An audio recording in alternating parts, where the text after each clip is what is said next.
Majestic, strong, free. Just a few words to describe our nation's symbol, the bald eagle. Every American should know about the struggles of the bald eagle. According to the U.S. Fish and Wildlife Service website, which I accessed on the 20th of October, in the 1700s there were as many as 100,000 pairs of bald eagles nesting in the continental U.S. The website also stated that in the 1960s their population plummeted to an all-time low, 487 pairs. Today I will highlight the difficult journey the bald eagles have experienced. Their population has suffered from many factors, been rescued, and the government has and will continue to restock and protect our national symbol. First, I will inform you about a few of the reasons for the drop in population. Since the 1800s, many factors have contributed to the drop in population. Some of these include the natural habitat, which decreased as settlers moved west. They were also shot by farmers who were afraid of them attacking their livestock. Another one was lead poisoning, which they contracted by eating animals that had been shot by hunters using lead bullets. But according to usflag.org, which I accessed on the 20th of October too, the usage of the pesticide DDT was the largest cause for the drop in population. DDT was used as insect control after World War II. It would wash into waterways, contaminating the fish, which is the largest food source for eagles. After they would consume the fish, the DDT caused the eagle's eggs to become fragile.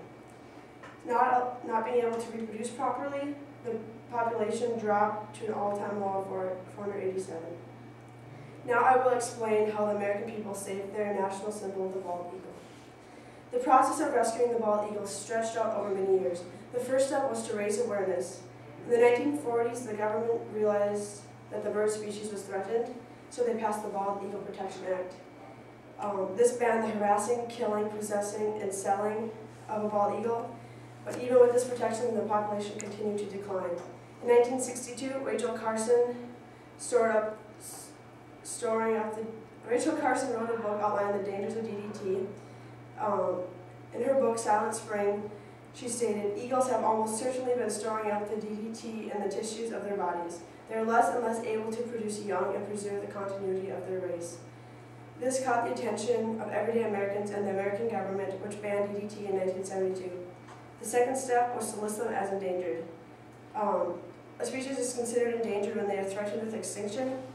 According to baldeagleinfo.com, which I also accessed on the 20th, in the 1960s there were many states placing the bald eagle on their endangered list, but it wasn't until 1973 that the American government passed the Endangered Species Act, officially labeling bald eagles as endangered.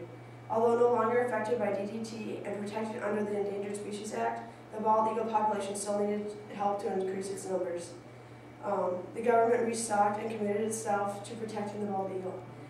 As this graph issued by the U.S. Fish and Wildlife Service shows, in the 1990s there was a sharp increase in population. This was largely in part to programs that were established by zoos and wildlife centers throughout the U.S. that would hatch the fragile bald eagle eggs. In this next clip I'm going to show, which aired on CBS News in 2007, the San Francisco Zoo program that did this. This showcased they were attempting to increase the eagle's population on the Catalina Islands, which are just off the coast. And the other Channel Islands, more than 40 years ago, wiped out by the pesticide DDT can still make the eagle's eggs fragile and unlikely to hatch, so they're collected from the nests and carefully nurtured and incubated. When the young eagles hatch, a bumper crop of 7 this year, they are hand-raised for a few weeks until they're ready to go back home. But this year on Catalina, for the first time, eagles hatched with no human intervention. Across the country, the eagle's story is much the same. They still need us to care, but it looks like they're ready to make it on their own.